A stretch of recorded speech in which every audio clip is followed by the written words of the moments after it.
Okay, welcome everybody. Thanks for making time for us and with us. We look forward to this month's program.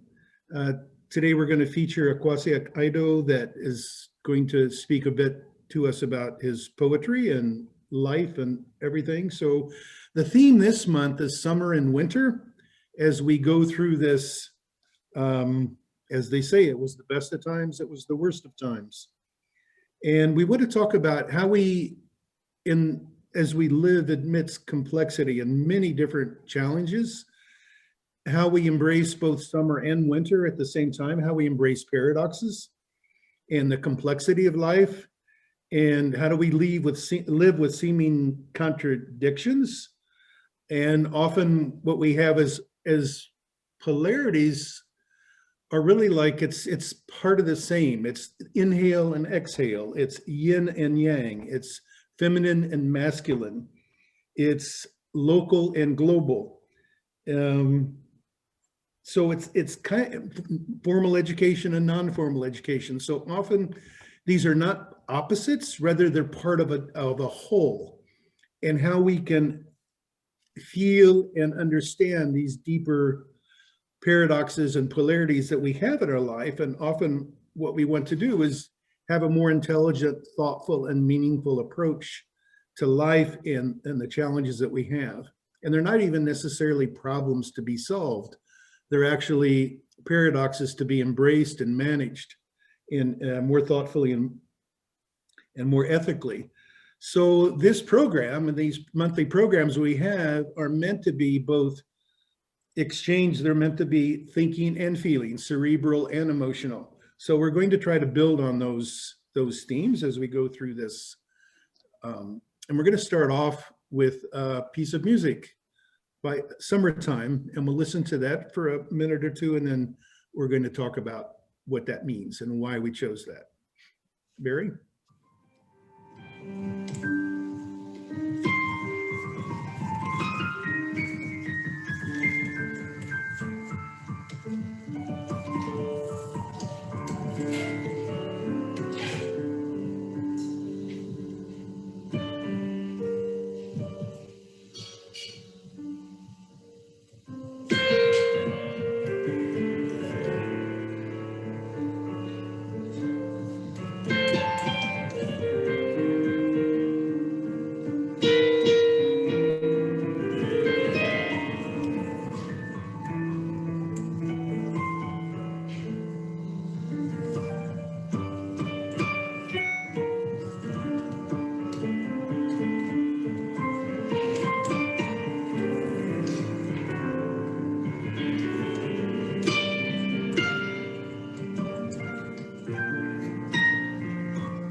Okay, Barry? Yeah, that what Gershwin does in his score is he contrasts a beautiful female falsetto voice with a very dark bass, masculine set of threats. And throughout the piece, there is this contrast between the kind of high-flying, positive female optimism and the dark, coming masculine threat. And in the 1959 film of the opera of Porgy and Bess, when the tempest hits and the left hand reflects that tempest and the right hand reflects her voice, she is singing with her back against a wall with tears running down her face. And what it shows is actually that processes go up and down, and we live with them, and they are both present at all times, and we have to find an accommodation. This is not just about finding the light, it's actually dealing with the dark. And a poem that Akwasi sent us recently was about finding the light in winter. It's not all dark. That's it. Thanks, Barry. And with that, we'll hand it over to Akwasi. Thank you very much. And it's great to be part of this conversation, which really is authentic. And the authenticity of the conversation is really what makes it special, especially in these very difficult times. We have lots of crises. And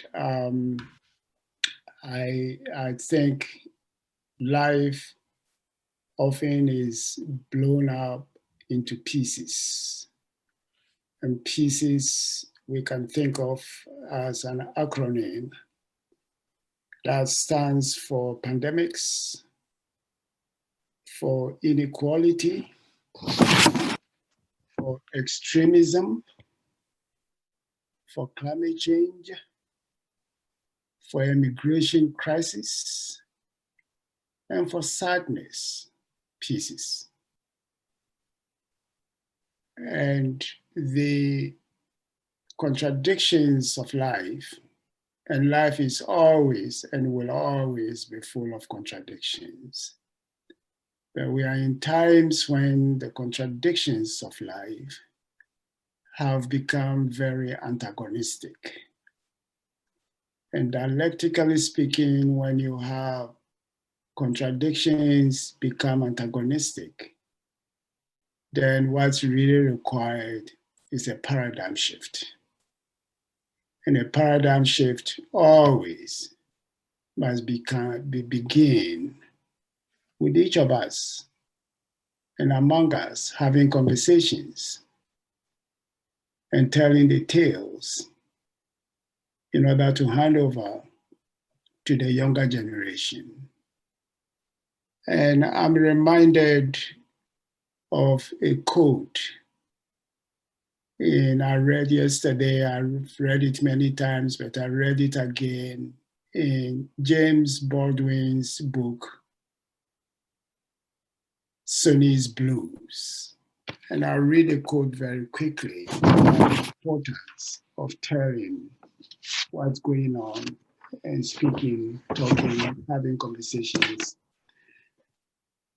It says, "For while the tale of how we suffer and how we are delighted and how we may triumph is never new, it always must be heard.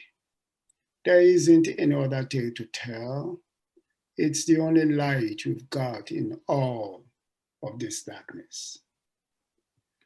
So really being able to reflect and be able to hold conversations about the issues we are dealing with today is really the imperative. And I do a lot of working personally I walk 8-9 miles every day. Takes me 2.5 hours. I don't do brisk walking, but I walk in order to reflect, to meditate, and to think about 3 questions that always pop up in my head. The first question is, as I get older, by the way, that's the background to that question. As I get older, 2 weeks ago, I turned 70 years old. So if I'm lucky, maybe I have between 10 and 20 years left on this planet.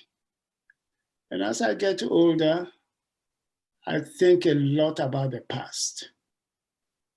So the question I have been meditating on is, how do I align hindsight, insight, and foresight? How do I also think about the future? And how do I try to understand the present, as opposed to always be preoccupied by the past? Those of you who are of my age or older will get a sense of what I'm saying. Preoccupation with the past, and sometimes with the present, and not much about the future, which we think will be behind us. I would like to read a poem. I promise you it will not take long. It's In Search of Today's Meaning. That's the title, a poem I wrote a while back, In Search of Today's Meaning. Racing around in pursuit of today's big meaning, like a horse champion on fertile grounds of antiquity, I landed on the back of the Atlantic's parade to space with little to offer, it seemed. A crafted cranium greets me in cosmotext. The TV blurs away with crises, play of harmonic birds like a jukebox inside the ears. A penned container holding no signs of strategy content has its front line fixed. Chairs on top of chairs, other attractions of no meaning. A children's dance teacher in French accent turned the world, music soothing the nerves like flux, books and books from nowhere in particular. Happy noise upon noise rise in crescendo. The air conditioner is at perfect temperature in this hot, humid presqu'île of culture mix.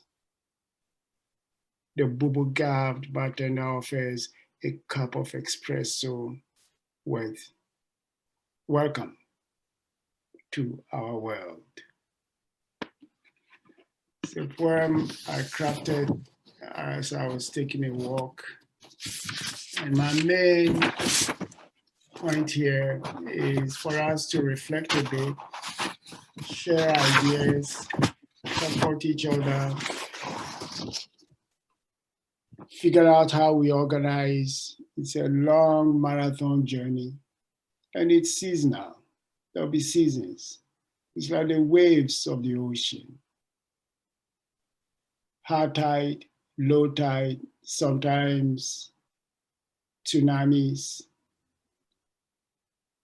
And we've got to keep organizing. And 2 quotations I will end with. One is, "Don't agonize, organize," which was a major slogan of the civil rights movement struggles in the United States in the 1960s and 70s. And the second is a famous quote you may have heard before from Flo Kennedy. Florence Kennedy, who was a feminist, African-American civil rights activist in the United States. And she said, freedom is like taking a bath. We've got to keep taking it every day. Freedom is like taking a bath. We've got to keep taking it every day. And that speaks a lot, I think, to the perpetuity, the fact that it's seasonal, it comes and goes, but it comes when it goes. And we've got to figure out how we make sense of it and how we can turn the gloom into bloom. I can go on and on. I'm a Ghanaian, and in Ghana we say, before I speak, I want to say something. So let me end on that note and invite everybody, anybody to jump in with some ideas. Some of the questions, as I said, one of them is how we combine the past, present, and future in our meditation, reflection. The second question is how to embrace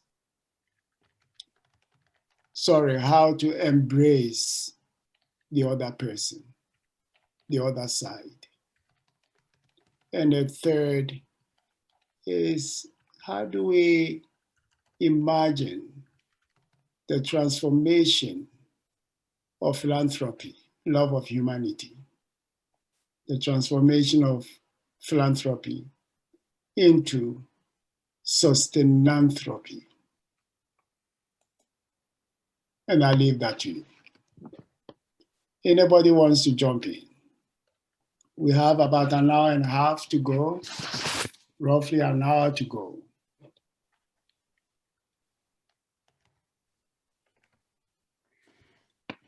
Please raise your hand, or you go to the participants list.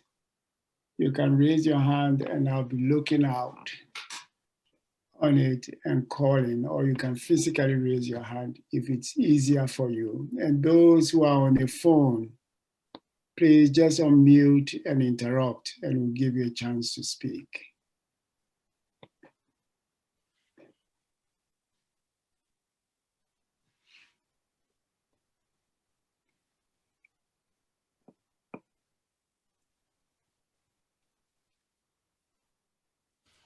And in just what's on your mind.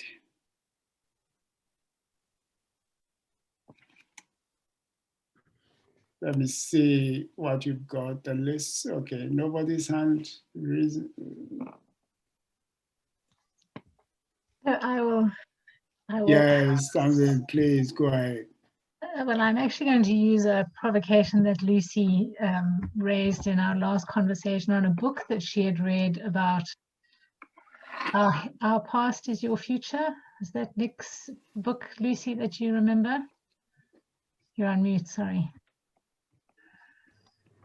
It's our history. I don't know if, let me turn over. It's Our History is the Future by Nick Estes, who's a indigenous person in Arizona in the United States, talking about the role of indigenous people in the United States in 2020.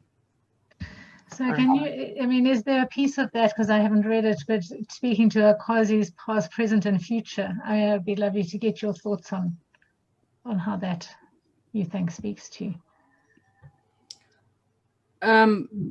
Well, yes. I mean, he's very much talking about in the U.S. the dominant white culture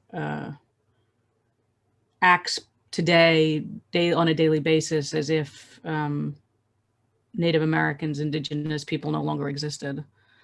And he's speaking specifically to the fight to protect water sources and indigenous land, and operating from a time scale that is quite different. Time scale, I think. what a Quasi's question raised for me, and also Nick Estes and others' work, is also about in trying to live in a way that doesn't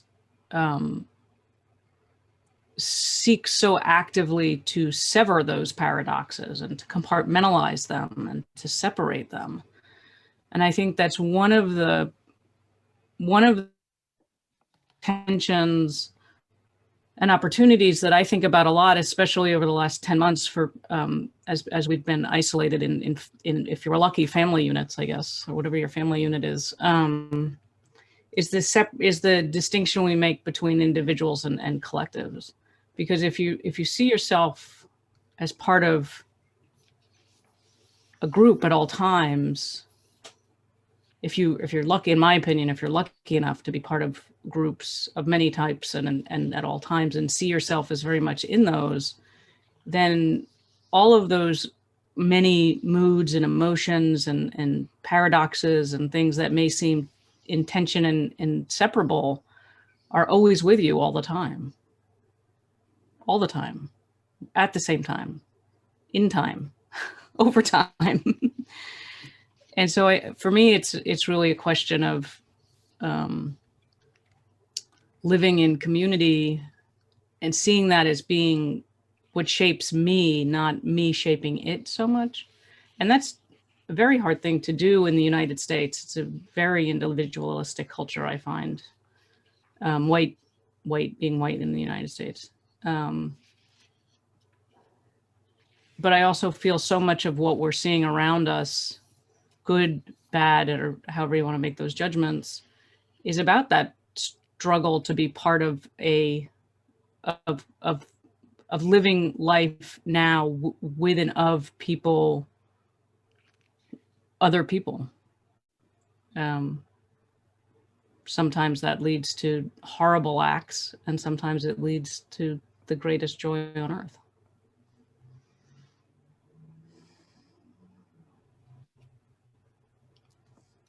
Yeah, that's Kwasi, very helpful. what was your third question again? Michael was asking about your third question.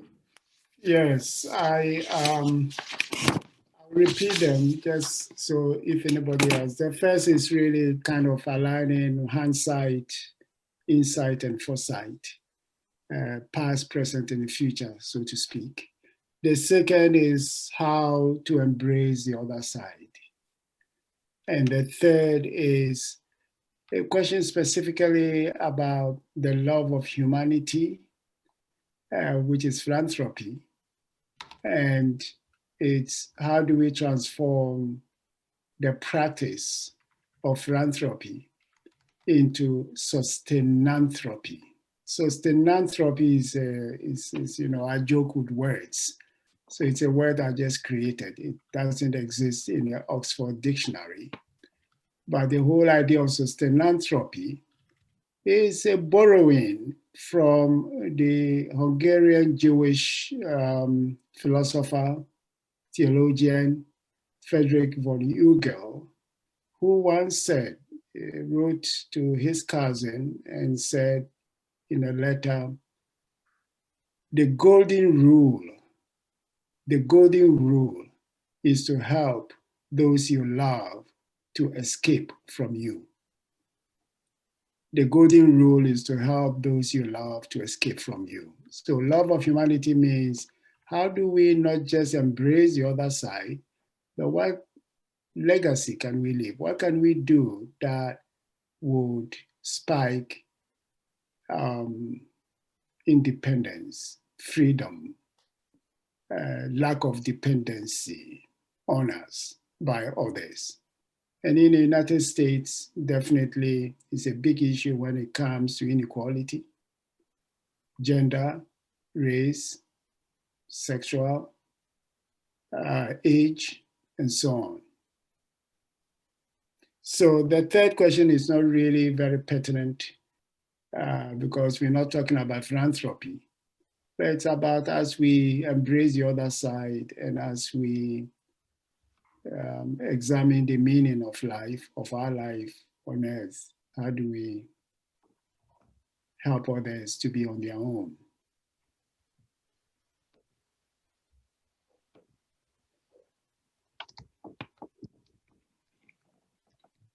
Can I build on what Lucy and Akwasi were saying, and maybe if we could share a little bit about these are intense times on north and south, both sides of the pond. So what is it that what are some of the contradictions or the ambiguities that we're all thinking and feeling now? If we wouldn't mind getting into that, what is it that we feel day to day as we see the world going the way it does, as we see our past, present, and future? And we could ask you what you think, but maybe both. So if you could embrace that paradox of what are we thinking, what are we feeling these days as we see the world? And please, anybody can feel free to speak up. Yeah, Gerald. Oh, that's funny. That's the first time you've called me that in a long time. Can you hear me? Yes. Yes. So one of the things I'm thinking about and very much touched on by what Akwasi read is that one of my favorite Dylan songs is something called Talking World War III Blues. I don't know how many of you have heard it, but it's essentially the story of a guy who's walking around and he dreams that that World War III has happened and there's nobody around. And then suddenly he meets one person and that person runs away from him. And he tries and talks to somebody else and that person runs away from him. And pretty soon everybody is having this dream that they're the last person left alive in the world. And the end of this is wonderful. It quotes Abraham Lincoln with, some people can be right some of the time, not everybody can be right all the time. And then he says, I think I'll let you be in my dream if I can be in yours. And he essentially is underlining, I think, the context of reciprocity, which I'm beginning to think is what's really much more important than anything else. It's probably the biggest, the most fundamental thing we have of being treated fairly and treating fairly, about getting back what you put in, about maybe not on an equal basis, but at least that there is a recognition that there is a kind of implicit pact amongst all of us humans, that we have to be reciprocal in our relationships and in our expectations. And I think reciprocity explains so much of the current state of play, because I don't feel that, in fact, the last few years have been reciprocal. And if you look at some of the press today, I sort of had a glimmer of light yesterday during the inauguration, but reading the press today was quite depressing because it's about gotcha again. Yeah. So we have to get beyond that. It has to be some kind of reciprocity and not just I won, you lost. But anyway, I don't know how helpful that is, but I wonder whether reciprocity is a better lens for people to use. Absolutely. I think it does. And also speaks to the need for us to constantly refresh ourselves and be born again and to change. Being reborn. Jerry, I know you are a fan of the music of Bob Dylan. Bob Dylan once said, if you are not busy being born, then you are busy dying. And the beginning point and the subsequent points of reciprocity is really being born. Refreshing ourselves, asking ourselves the tough questions, and putting ourselves in the other person's shoes now and then. So it's a very important point. I'm looking for any hands or anybody who wants to jump in with any thoughts or any questions. Lisa. Yeah, I can't find the hand thing.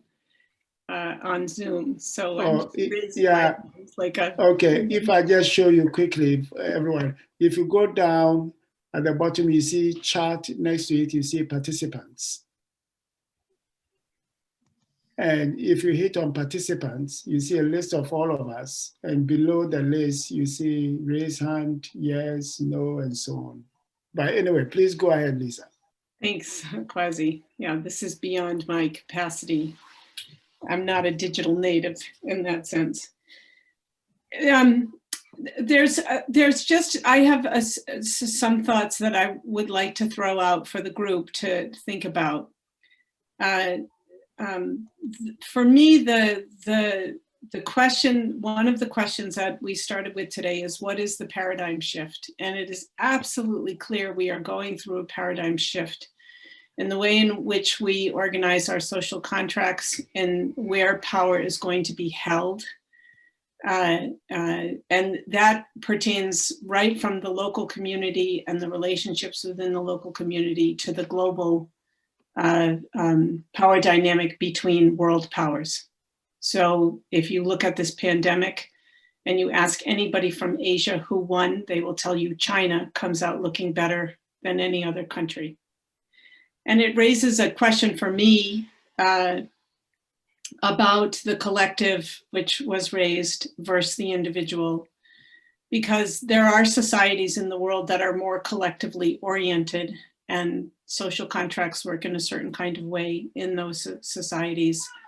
And they don't have problems with their young people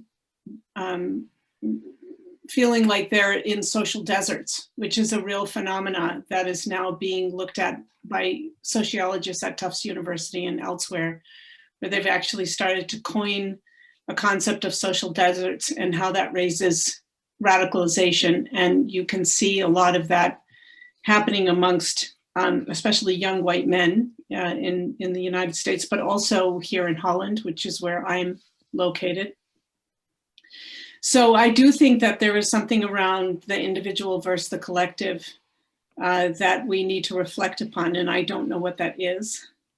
But it's definitely something that you can, and it juxtaposes with this concept of freedom, Kwasi. Freedom is one of those big concepts that we've been writing and thinking about for a long time.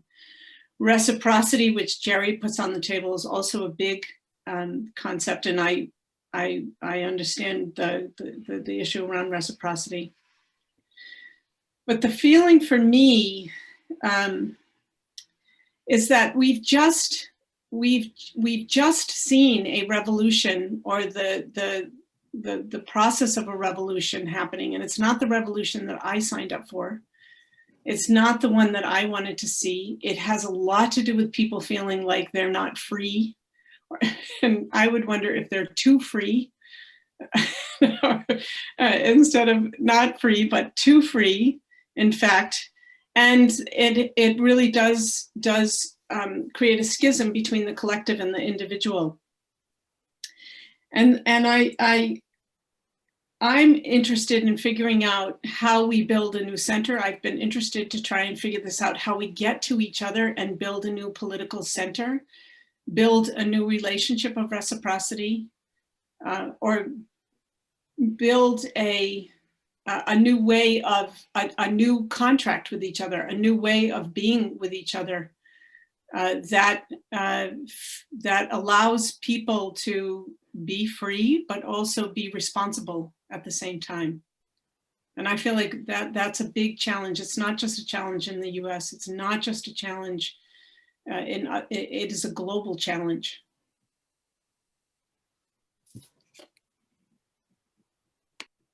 Okay, thanks for that. Sue, you had your hand up, and then I think Stephen had something to say about the collective value.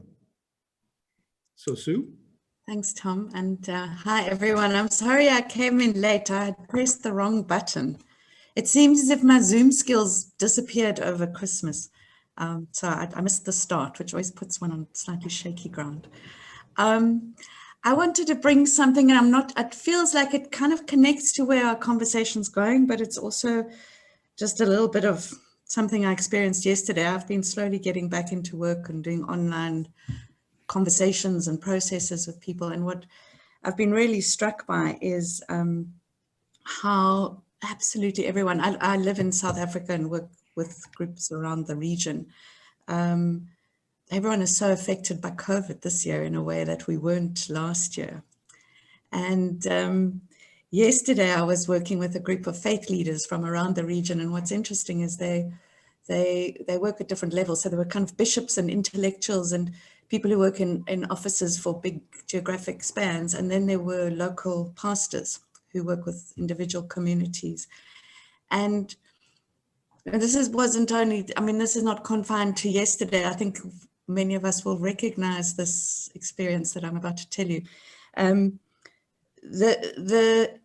The people with power or rank or perspective and whose job it is to promote ideas were very critical. They're very cross with government. There's a very strong sort of analysis of how the South African government has failed us, et cetera, et cetera. And so in this context of people expressing tremendous kind of despair and need and terror from the ground, the response was one of anger and criticism from the people with perspective and reach. And there was a reverend a woman, interestingly, who works, and that's, you'll know, Southern Africa, that was already quite edgy. She works with a local community in Cape Town. And I think a reverend in quite, not a mainstream church, but a sect, a Christian sect. She didn't speak, her English wasn't very good. People weren't really listening to her. But what she kept saying was, we can't afford to divide. She was quite beside herself and sort of repeating these almost incantations over and over again. The people need the vitamins, the people need the masks. They're not distancing, they're not wearing masks. I look at them in the queues waiting to get their grant and they're all squashed together. And we need to help the government. We must help the government because we can speak to the people and we must tell them to stand apart because they're starting to say that this is something that's been promoted by white people or it's coming from bad spirits. And we need to be together to give the message. And I was really moved by her, both obviously her experience and her message, but also how she struggled to keep her voice in this group because she said her piece and then the clever guy came in and said, well, government's a disaster and we've got to give them help. And she was amazing. She came back, she said, I am speaking again. We cannot fight with government. We cannot do this because the people are in danger. And I don't know, I get to write the report, so let's see, I'll try to foreground her voice a bit more. But I don't know how it landed overall when we went back to the plenary. There were mostly opinions and ideas. And there were very little accounts of experience, of lived experience, lived reality. And, it's easy to dismiss a view like hers. It's easy to say, you don't get it, or yeah, that's all very well. But actually, the problem with COVID is environmental. The problem with COVID response is government corruption. And she's just saying, like, how do I keep my congregation alive a bit longer? And I just last thought, I jumped there with that to the inauguration of Joe Biden yesterday, and I was reading all the things today, including the fashion commentary. And there was this thing about, many of the women were wearing purple because purple represents the coming together of the red and the blue. And I felt in myself this sort of sneer coming up of saying, well, everyone's preaching unity, but I don't know where I saw it. It was some opinionist, maybe everyone saw it. It's like somebody starts, it was Trevor Noah, saying somebody starts a fight and then when he gets into trouble, he says, okay, everyone, let's be friends. And why should we just preach unity? Why can't we say we've won? But then I realized, of course, the unity preaching, the purple, is the very powerful intervention to be making at this point. It's not going to win over the extremists, but it's going to bring about some kind of healing for a majority. It's going to rebuild some kind of a majority. So even in myself, I felt that dismissal coming up so easily, the dismissal of the purple. But yet there's something quite profound in it.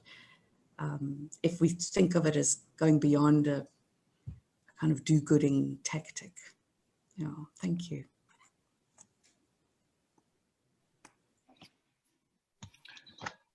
Very, very important. We have, Tamsin, we have your hand up still. And I'm just sorry thinking of Sue's point, but also previously Lisa's. And I suppose one of the things that came up in our earlier conversation is, even though we shouldn't divide, and maybe that's the case, how do we, I feel sometimes that I'm completely complicit in behaviors that I know are not sustainable and are not resilience supporting. And you know, Lucy's point earlier about the world being so individual, I just read this really interesting article, which was, I think it was in the New Yorker, was titled "Resilience is excuse my French, but resilience is a bullshit word." And it's this notion that we see resilience as this individual thing, and yet actually it is all of our contribution is what makes us resilient. And I suppose I juxtapose Sue's we mustn't fight government with how do we change the system if we're not, how do we get that systemic change, and how do we not actually be silenced, if you like, by the standing together that allows those people with perspective and power to set the system. It's just such a quandary, and I suppose it's what makes me despair if I think of that, which is actually how do you affect, is there not enough ripples, there are not enough drops in the ocean of change? And you know, so I don't know, for what it's worth, that's just my agony. Stephen, you were going to say something. I don't know how to put that in my head. Yes, Lucy? Oh, I thought Akwasi called on Stephen. Is that? Oh, Stephen, yeah. Yeah, I'll go next. That's fine. Great. I really just was going to plus one where Lucy had started around collectivism. I'm a high school teacher in California, in the United States. I find myself every bit as angry today as I was a week ago. This rush to the middle that in particular white people are doing is ill-advised and makes me very angry. It's like when COVID began and everybody said, I can't wait to get back to normal. Normal was poisonous. So when I say this, I have a vision of unity, but unity is something that just simply exists. It is the definition of all of us. We just have to start to recognize that we are all of us, that we all exist. I think there is a tendency, particularly on the political right in the US, to disagree with somebody as a way to deny their existence, to mean that they are not part of a collective, and they can then be pushed off the equation, outside the algorithm. I will always be farther left than most people, and I will always be part of all of us, as will everyone else. And we have to adjust how we aggregate value to the collective as opposed to aggregate value to our own pockets. And until we sort of take the pendulum that keeps swinging back and forth and pull it off the damn wall and install it somewhere else, it needs an entirely new pivot point. And we don't get there if we don't stay in the streets. So I am not interested in moving to the middle, and I think it's the wrong approach. Yeah, well, the point about streets reminds me of Kennedy. She said, if you want to go to the streets, you must start from the streets. So absolutely, yes. And you know, the thing is, how do you construct a bridge between New York and London? It's not possible. The only way those on the extreme ends can come to the middle, I mean, the only way you can have a middle ground is when on each side there is a movement. So I think, Stephen, your point is spot on. It's perfectly understandable. I have Lucy. I see Lucy's hand up. thank you, Akwazi, and thanks everybody. I think a lot about, and thank you for the pieces opening, Akwazi. I was thinking about your acronym there because, you know, in the thinking rational side of our brain, I do the same categorization and labeling and that everybody does. But one of the things that's really struck me about the timing of this pandemic, and I'm not talking about in scientific terms, but in sort of metaphysical terms, is it's the one of those crises you listed in pieces, and I think that others are hinting at. It's actually the one for which close interaction with other human beings is actually dangerous, right? It's actually dangerous. We have become dangerous to one another while this virus hops from one of us to the other. The others, inequality, immigration, climate in particular, I always think of as the thing that ought to be making us come together. Like we are all equally affected by no, we're not, but we're equally dependent on the planet, even though we're not equally affected in the short term. So there's this very strange paradox, or very strange, it's not a paradox to me. There's a deeper meaning that I haven't found about this thing that comes along and actually makes humans dangerous to one another. Yet I'm sure in your communities and in wherever you are in the world, there are people coming closer together, knowing the danger, right? Knowing that it's dangerous to be close to people. They're taking that step to love someone else, whether that's, in their household or bringing food to a neighbor or running, whatever it is. And that's love. And thinking about these terms like reciprocity and collectivity and the new politics. One of the things that I think we can try to regain sight, I'm trying to regain sight of, is what is this, when we talk about reciprocity or collective, what is holding it together? And what is excluding other people from it?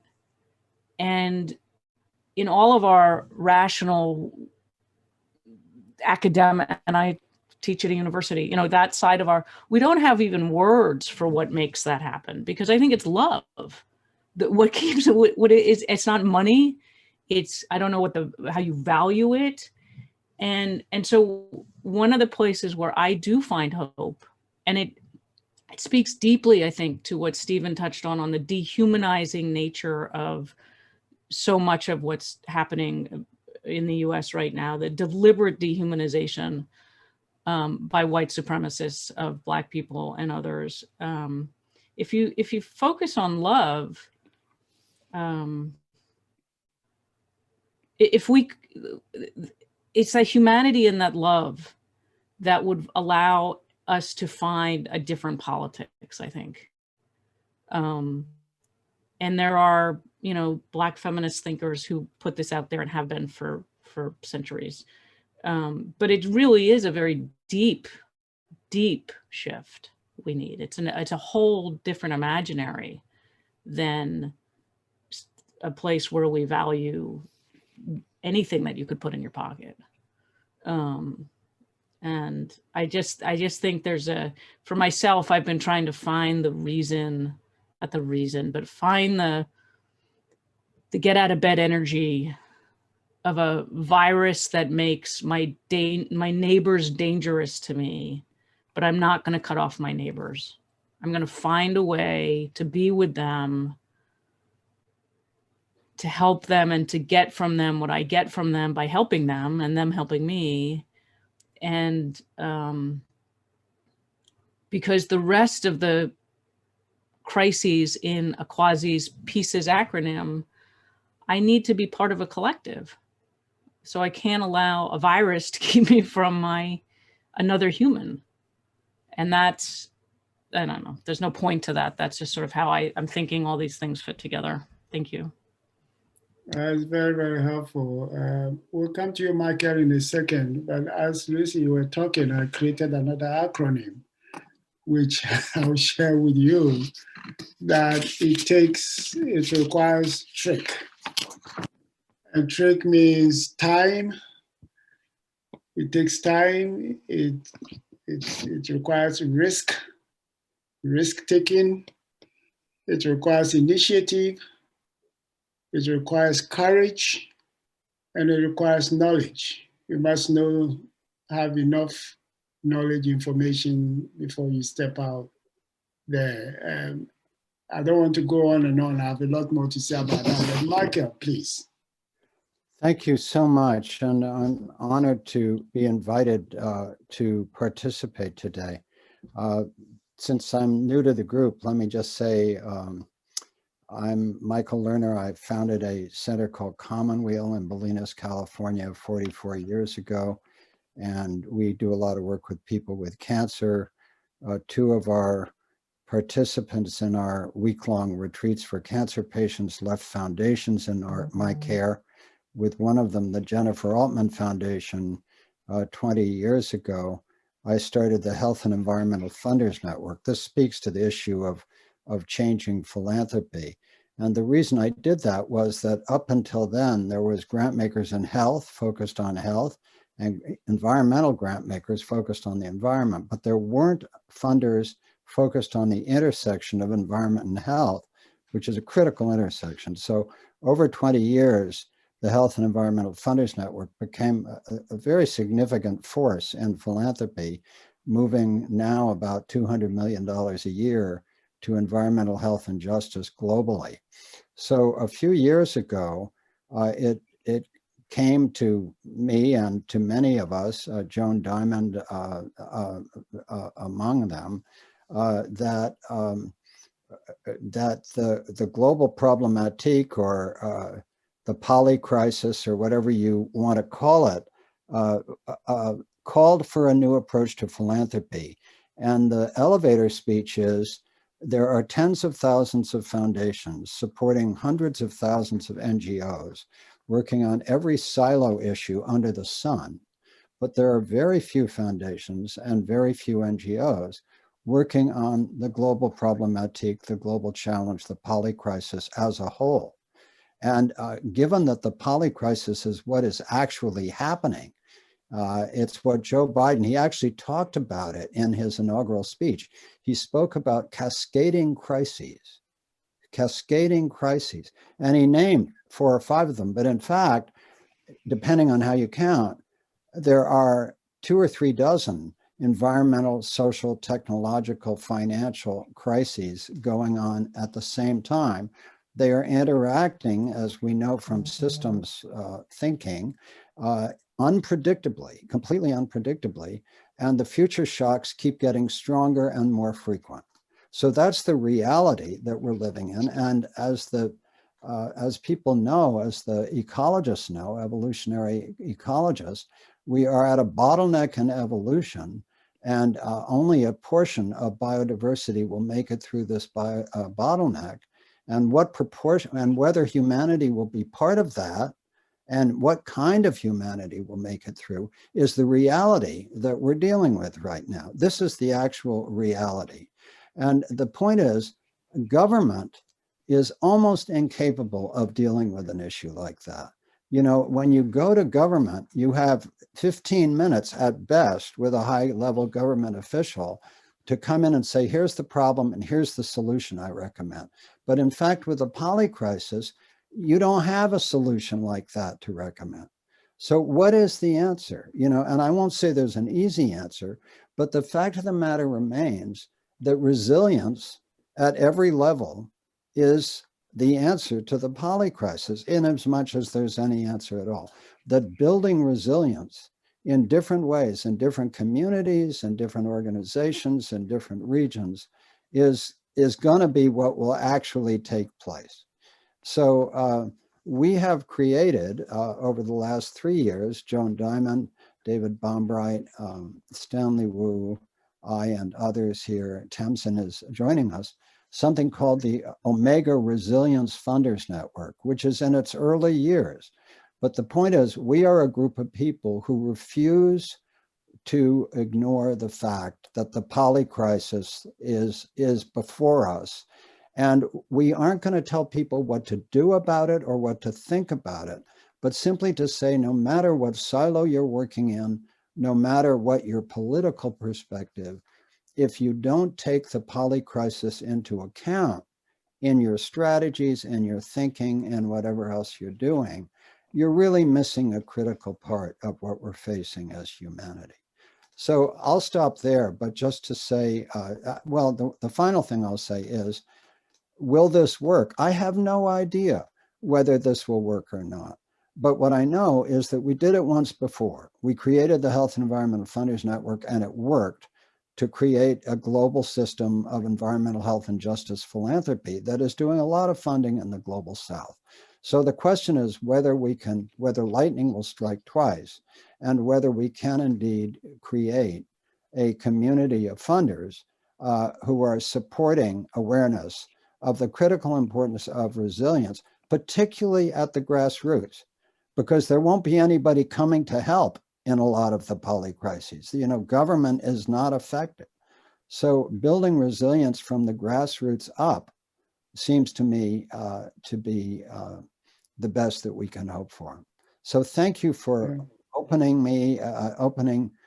me do this, and I'll stop there. Thank you. This is great. Thank you.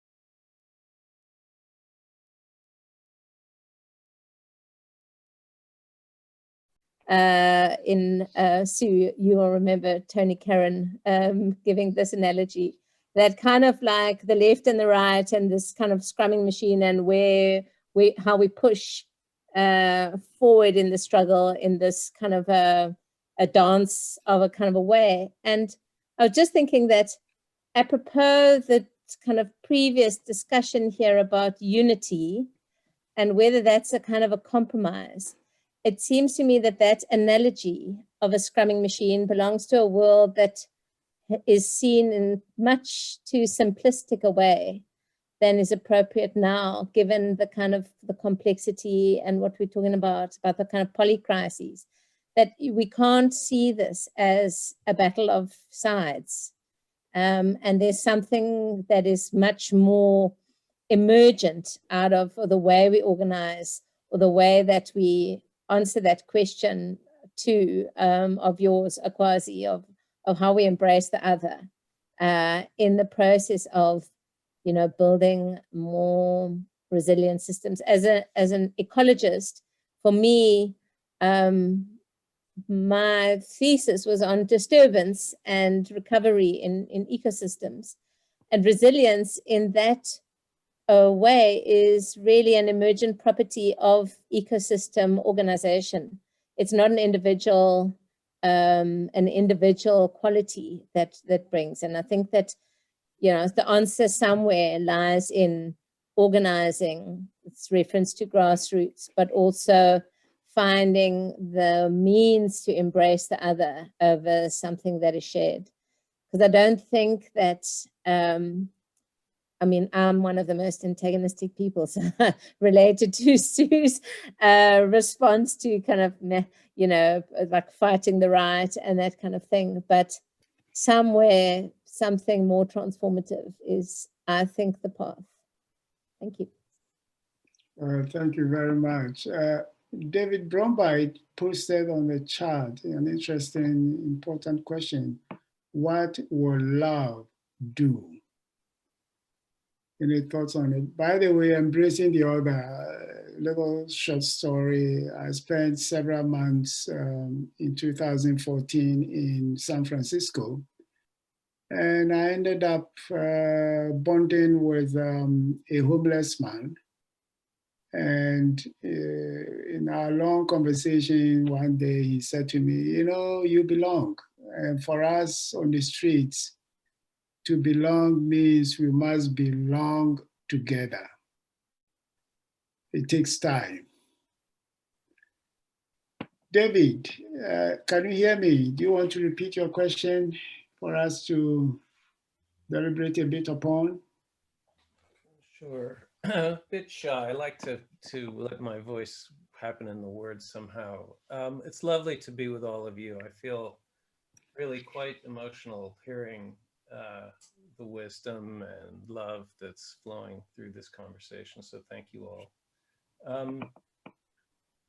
I don't know that I have much to add to it, except that I think we're not going to think our way out of this situation we're in right now on the planet. And I don't think, I think our conceptual capability is important, and we're all pretty privileged in this conversation to have been given amazing educations and opportunities in our professional lives to kind of exercise our brains. But what I love about this group is the head and heart aspect that's brought together with it. And I think that the more we can create communities, groups, institutions, fields where those three things are held together and relationships are what matters, is how we'll start to find our way out of this. And I don't begin to imagine how that's going to be, but that's what it feels like to me right now. And I love to follow many of your leads. There's some of my heroes on this call. So, it's wonderful to follow, especially when you're tired of trying to be the first one to make the path through the snow.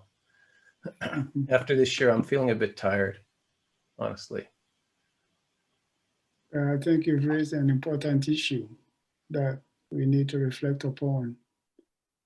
Bernard Mombo, who was he passed away recently from COVID. He was a famous Cameroonian scholar. Once said, we must always problematize the problematic. And part of what you said speaks to that.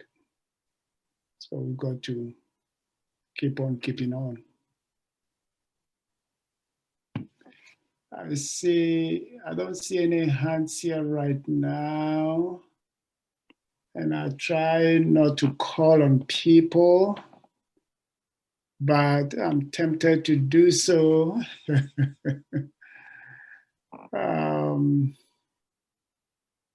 John, do you have anything to add? Or Alex? You're on the phone, so I assume that it's a bit difficult for you to jump in. This is Joan, if you were saying Joan. Yes, I'm sorry for the mispronunciation. No. Your pronunciation was fine. If we're relying on phones and so forth to convey voices, and we have challenges. I'm just in very much a listening mode this morning and appreciating that opportunity. It's the first time with this group. And I think that's all I would like to say at this moment. But thank you for calling on me and recognizing me being here. Thank you very much. Thank you. Anybody else? Alex? Trying to call on those on the phone because they possibly have some issues raising their hands. I echoing Jane. I'm in listening mode. I don't really feel this is the first time I've participated, and I think I'm more in a listening frame of mind. But perhaps in a future one, I might have something more to say. But thank you all for letting me be here and letting me listen and take it all in. Thank you very much. All right, thank you. Thank you for listening. It's always very important.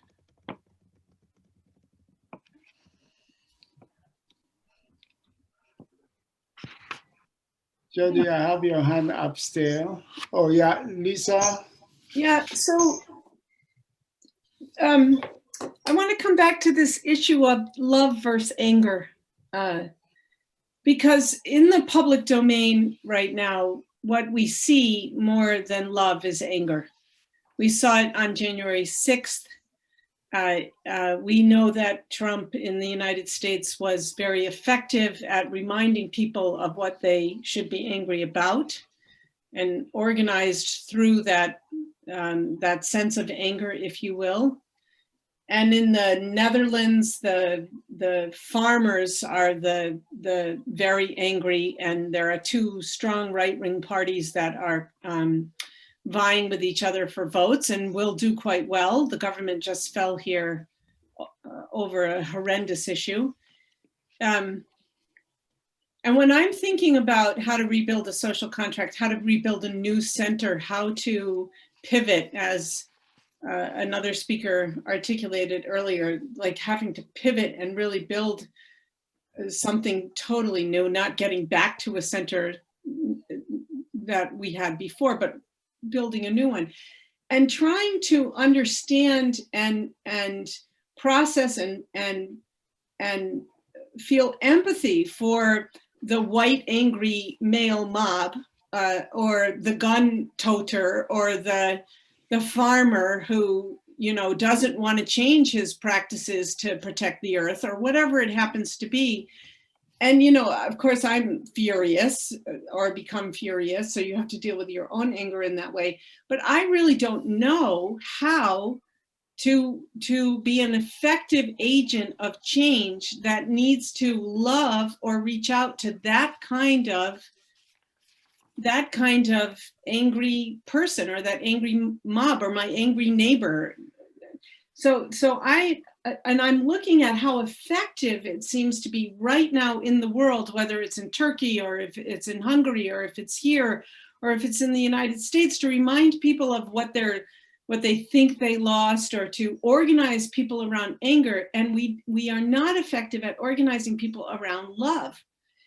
So that, and it's, you know, it sounds awfully, I don't know, it sounds awfully silly to think about organizing around love, but in fact, it feels to me like that is what we need to do.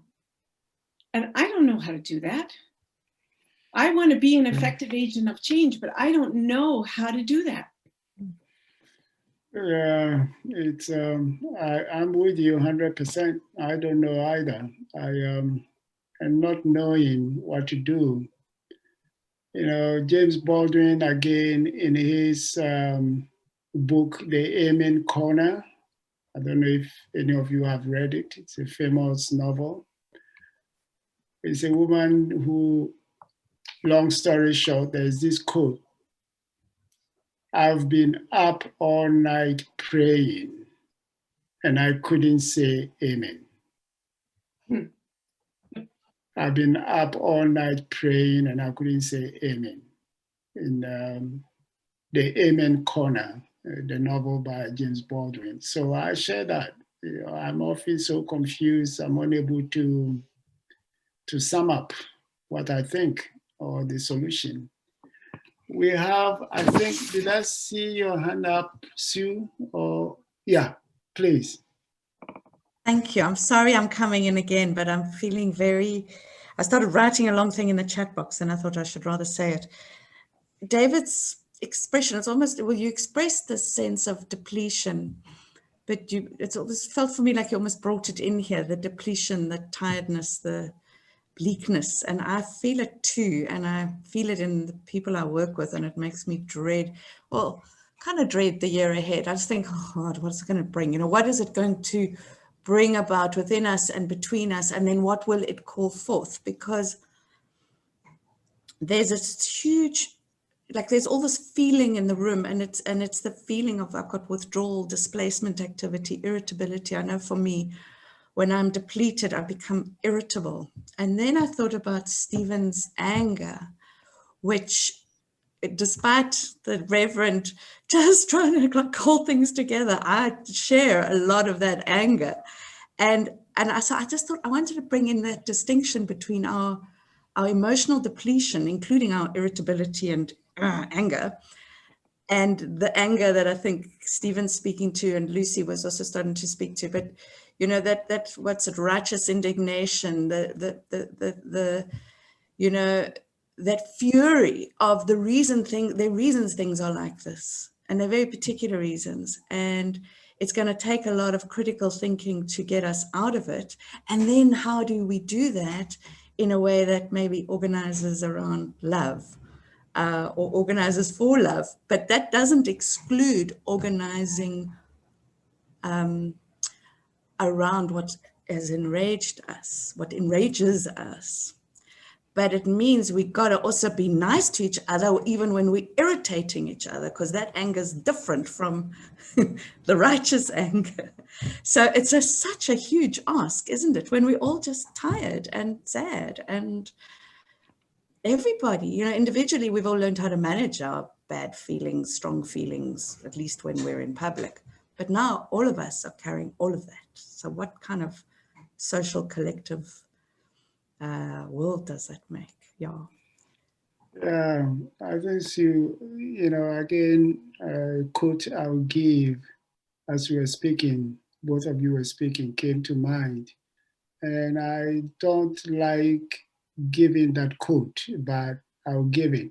I don't like giving it because it's a quote by Al Capone. And Al Capone was a Chicago, you know, mafia boss. So he was a criminal. But he said something very interesting. He said, in America, to succeed, you need three things.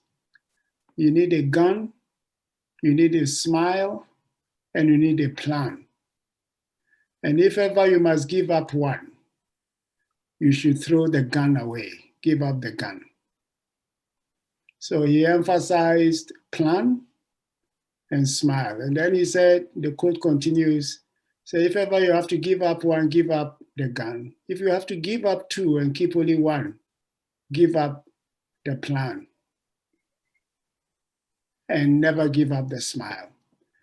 And what both of you were saying brings up the need for us to really strategically plan and collectively plan, but for each of us also to refresh the life in us and to be able to smile and see the light. There's a Persian quote, the proverb rather, that goes, when it's dark enough, you can see the stars. But to see the stars, you've got to look up. You will see the stars when it's dark unless you look up. So I think planning and refreshing our inner selves, diving into ourselves, speaking to our heart, listening to our heart, and finding the pathway. Each of us is the way, and it's not easy, and we all can't be on the same path. So I struggle a lot every day, every single day, every minute I struggle as well. Denise, do you want to say anything? Denise. Gosh, you almost caught me off guard there. I actually came in 30 minutes late because I had another webinar that was overlapping with this. However, I will say it's been interesting listening the last 45 minutes to the different views being expressed, and how I think the main thing I'm taking from the conversation is that people coming from very different perspectives, very different angles, very different backgrounds, can also have very different views and yet still be aligned. Because I think what I'm hearing, and there are people here from different parts of the world. I'm from Canada. I've lived in 4 different countries. I'm based in the UK. And, you know, although there's so many people from different places here on the phone and from different backgrounds, and people are angry about different things perhaps, or focused on different things to resolve, I guess what I'm hearing very strongly is the openness of everyone here, the concerns, the common humanity, and that people are looking at the big picture, and the where you come from and maybe your background or your education. While it might flavor how you view things, we're all human, and everyone here has the same ultimate goals and the same ultimate desires. And then it becomes, I guess, to a point Lisa was making earlier, about how do we harness that? And how do you take it forward? Conversations are a very good beginning. I'm Kwasi, happy I caught you off guard because you really have given us some. Dahlia Association wants to speak, Kwasi, has a question. Pardon? Dahlia Association wants to speak. Yes, please. Dahlia Association. Yes, my name is Rasha Sansour and I work at the Dahlia Association. It's a community foundation based in Palestine. And I'd like to say hello to Barry and Jerry, who I recognize from this call. But I also wanted to add, it's a really interesting conversation, and it took me somewhere else because I've been used to a different kind of webinars. So this is really interesting, and thank you for the invitation. I wanted to add something as an experience from Palestine and working in this community foundation, and relating to the question of resilience, where most of us, like this concept of resilience, have been consumed so much that it doesn't have any meaning anymore. Especially, for example, in Palestine, lots of the donors, they come with this preset programs to say enhancing resilience of Palestinians or enhancing resilience of women, but they don't really look deeply and understand the meaning of resilience. Basically, they're trying to keep the status quo of an occupation, trying to keep the systems of power right where they are. So that's why, as a community foundation, we look at resilience differently. So I would like to add to Michael's point, where there is this poly-crisis. As a community foundation, we try to tackle this because we don't come with the idea that a project must be predefined, preset. So when we go to the communities, it's them who decide what they want to implement as a project idea or an initiative. So this is how we see solidarity between the community. And basically, we try to revive what is an indigenous system of solidarity, which we call al-Aune.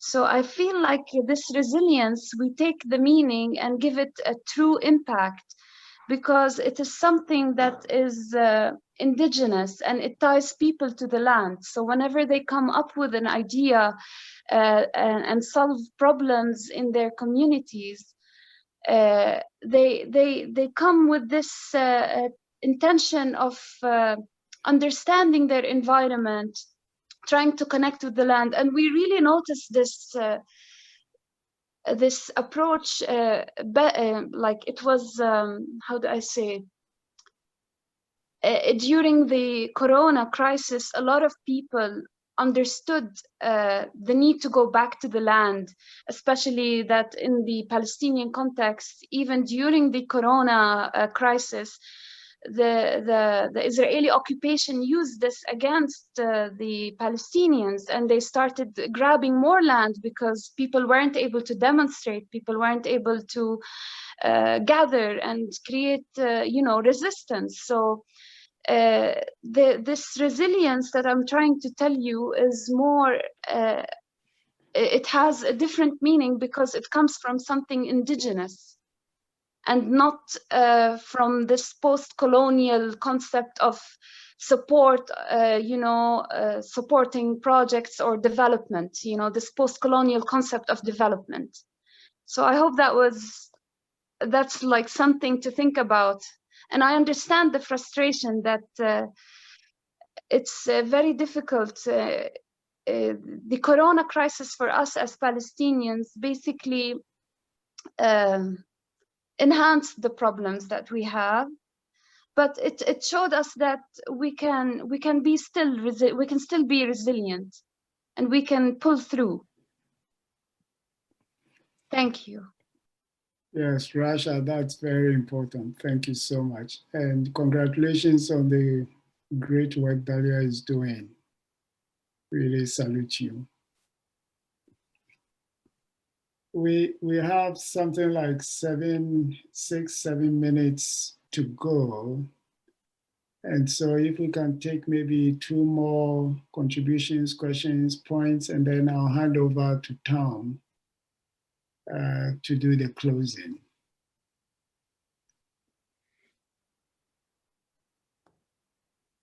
Anybody else? Otherwise, I'll hand over to Tom. We've got 6 minutes, so that'll be a good. Hey, thanks, Akwasi. That was great. And thanks for everyone's contributions. I think we all kind of weaved some ideas together. If everybody doesn't mind, if you could think about what kind of aha moment that you've had this morning or this afternoon, this evening, any kind of breakthroughs or thoughts or feelings that you want to express, would you mind putting that into the chat box right now? Kind of what are your key takeaways from tonight's session? And when I say please press send, so they all come up at the same time and we won't necessarily be influenced by each other. So in your chat box, without pressing send, tell us what kind of what are the key points and what do we take away and where do we go next with this?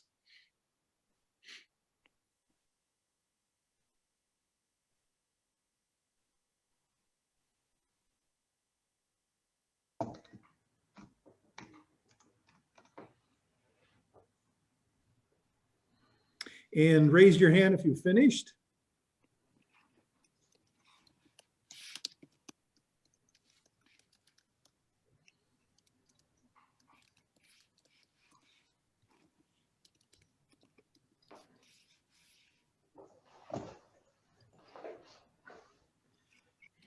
Okay, thank you. I think everybody raised. Okay, now press send and let's look in the chat box and see what we have.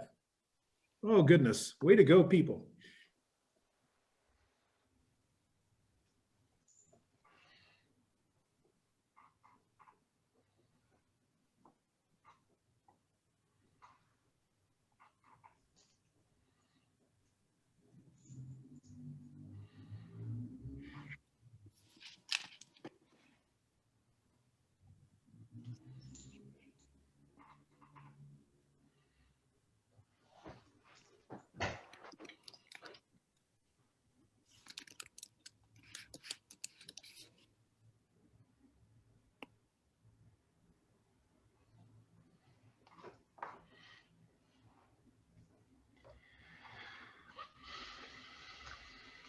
Lots of wisdom in the chat box. Anybody else want to make comments about what they're seeing? Any great synthesizers, distillers in the group? What is it that we see?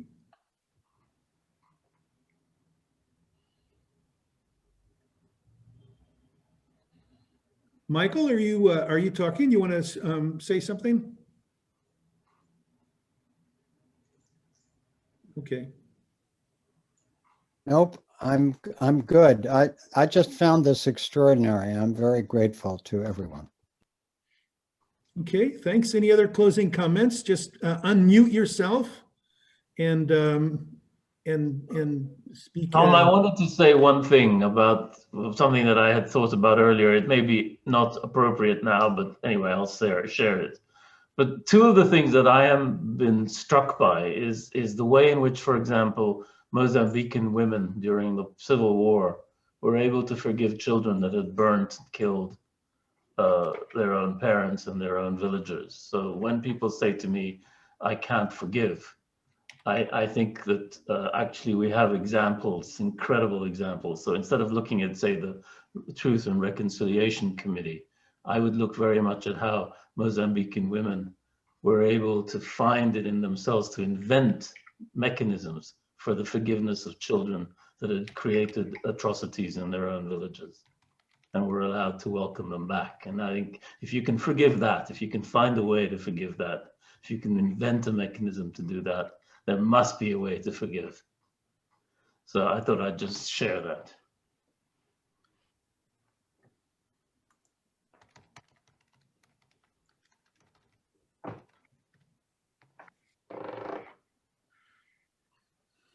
Thanks for that, Jerry. Yeah, we're standing on the shoulders of many people over lands and many communities over time. So anyone else?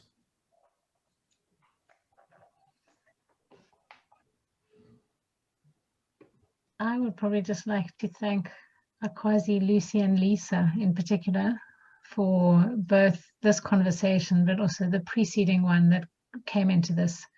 I think it's been with me for the whole of the last week and been very provocative. And thank everyone for participating in this one here. So just want to express, I think Michael's word is gratitude.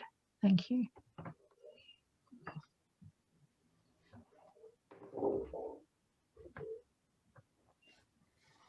Okay, well, we've come up to our 90 minutes. Thanks, everyone. And stay tuned for next month. We hope to do this third Thursday, right? So this has been great. And I wouldn't want to do it at the injustice of trying to distill and bring all these great ideas together, because I think people spoke well and spoke from the heart and the mind. So thanks for that, and looking forward to continuing the conversation. Good day. And feel free to unmute and say goodbye to everybody. Thank you, everybody. It's wonderful. Thanks, everyone. Apparently, I made a lot of noise. Sorry. Thank you, man.